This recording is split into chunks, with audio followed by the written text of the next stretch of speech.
Buenas noches, mi nombre es Camilo Andrés Galvis Hernández. Hoy vengo a hablar sobre la pena de muerte.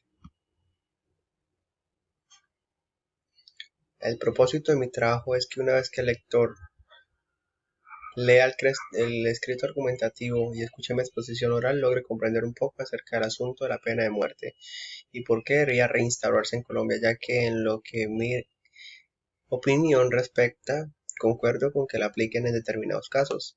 En el siguiente trabajo vamos a poder hallar que el escrito donde daré mi crítica sobre la temática ya seleccionada está dividido en tres piezas, en el cual será primero la práctica de la pena de muerte en el pasado. Segundo, procedimientos más frecuentes utilizados durante la historia. Y tercero y último, se hallarán ejemplos de los asesinos más atroces en Colombia. Listo. Querido lector, después daré mi crítica argumentada sobre el por qué debería implementarse la pena de muerte en Colombia, bueno, más bien por qué debería volverse a usar, debido a que en Colombia ha sido vigente hace bastante tiempo, hace más de 110 años, exactamente 1910. Ya hace cierto tiempo se vino hablando de la pena de muerte en Colombia, si debería volver a usarse o aplicarse o no, ya que pese a que la Constitución de Colombia está prohibida la pena de muerte, bastantes personas anhelan que vuelva a instaurarse.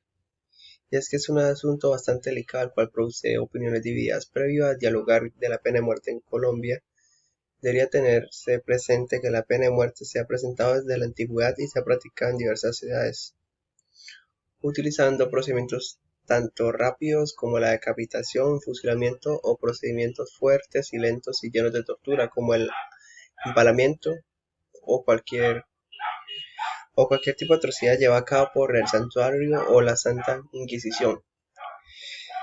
En la época antigua normalmente los que hacían torturas o maltrataban o castigaban a cualquier persona que fuera en contra de ellos era la iglesia, como la Santa Inquisición, las cruzadas, ¿sí? Ya que si una persona pues estaba más apegada a la medicina que a la religión, era catalogado de, no sé, bruja.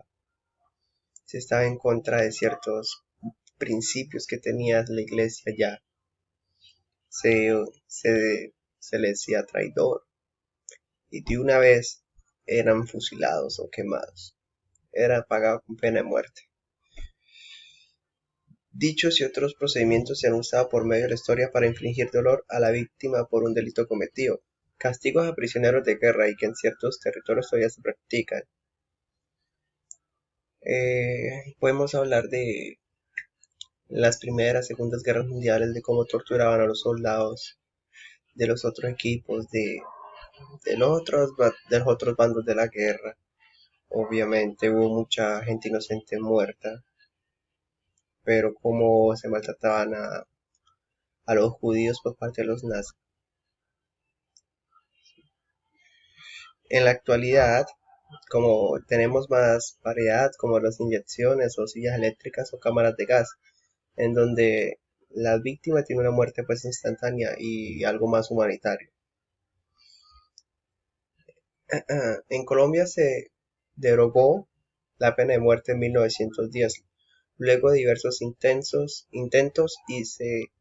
y con la Constitución de 1886 que se especificaba que el legislador no puede en ningún caso obligar la pena de muerte. No obstante, la última ejecución sucedió en 1909, después de que salió la ley de 1910, que borra enteramente esa sentencia y que sigue vigente en la Constitución Política de 1991 en el capítulo 2, Derechos, Garantías y Deberes, artículo 11. El derecho a la vida es inviolable, la pena de muerte no existe. En 1910 se puso la ley que estaba pues en contra de lo que llamamos la pena de muerte, pero la última pena de muerte que se dio fue en 1909, ya que hubo mucho caos, muchos comentarios, tuvo un gran impacto, entonces la gente quería quitarlo. En 1910 se logró y ahí se reinstauró, tal cual siguió manteniéndose en la Constitución de 1991, que es la que nos rige actualmente. Bajo mi criterio me encuentro a favor de la pena de muerte en los casos más extremos y bajos en los próximos argumentos y ejemplos. Pienso que la pena de muerte debería darse a alguien que comete crímenes atroces de ilesa humanidad, crímenes tan graves que no podría ser justo tenerlo encerrado años y años y años. Hablamos de la cadena perpetua. Y si es que no posee la cadena perpetua, porque hablando claro, en Colombia nunca ponen cadena perpetua. Siempre ponen una cierta cantidad de años, pero nunca cadena perpetua. ¿Y qué es lo que espera a alguien que mató a muchas personas, asesinó y se encarcela a 20 años, 28? Vuelve a salir de la penitenciaría, sale con más rencor, sale con más odias a sus víctimas y puede continuar matando, puede conseguir asesinar a las víctimas. ¿Mm? Eh, Todo lo opuesto al entrar allá con la perversa que son las personas y de salir luego. Se solo queda entrenado como un ladrón o asesino profesional. Además que si sus víctimas quedaron vivas, lo que decía, lo más seguro es que vaya a por ellas. En Colombia se han observado muchísimos crímenes de ilesa humanidad que quedaron en impunidad o que no pagan como debe ser. Guerrilleros que torturan, matan, masacran, violan, secuestran y hasta juegan fútbol con las cabezas humanas. Sin embargo, en este criterio hay que compartir dos asesinos en Colombia como ejemplificación: el monstruo de los mangones, un asesino en serie de Colombia que perpetró más de 30 homicidios en Cali y jamás ha sido capturado y su paradero continuamente ha sido desconocido. Y el segundo es Jaime Andrés Muralanda, un asesino que confesó y afirmó haber cometido 137 asesinatos. Las autoridades de Colombia le relacionan por el homicidio oficial de 37 personas y ha sido sentenciado a 28 años de cárcel. ¿Qué quiere decir? Que 137 asesinatos solamente está pagando 28 años.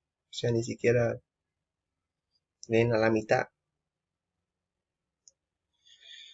Como se puede ver, antes que nada nunca ha sido hallado. Y en la segunda instancia, 28 años por asesinar y masacrar a 137 personas es algo que no parece lógico. Concluyo diciendo que al ver dichos ejemplos tenemos la posibilidad de ver cómo esa clase de individuos cometen actos terribles y atroces. En la situación de Muralanda, que mató a 137 personas, solo recibió una condena de 28 años en la penitenciaría de las Acacias. Y el otro, el monstruo de los mangones, que jamás ha sido atrapado. Me pone a pensar y pensar lo próximo. ¿Qué se ha de guardar una vez que salga Muralanda a la cárcel? Por dichos y varios más asesinos debería implementarse la pena de muerte en Colombia, ya que las víctimas tienen que estar seguras de que aquellos monstruos no vuelvan a aparecer en sus vidas. Además, que sale más económico concluir con aquellos criminales, no gastar millones manteniéndolos que de forma sencilla tienen la posibilidad de invertirse en la enseñanza del poblado. Esto quiere decir que pues en vez de tener a criminales de alto calibre que asesinen tantas personas simplemente ejecutándolos, la plata o el dinero que se les va pagándole su comida o manutención, todo se puede invertir de otra forma. Muchas gracias.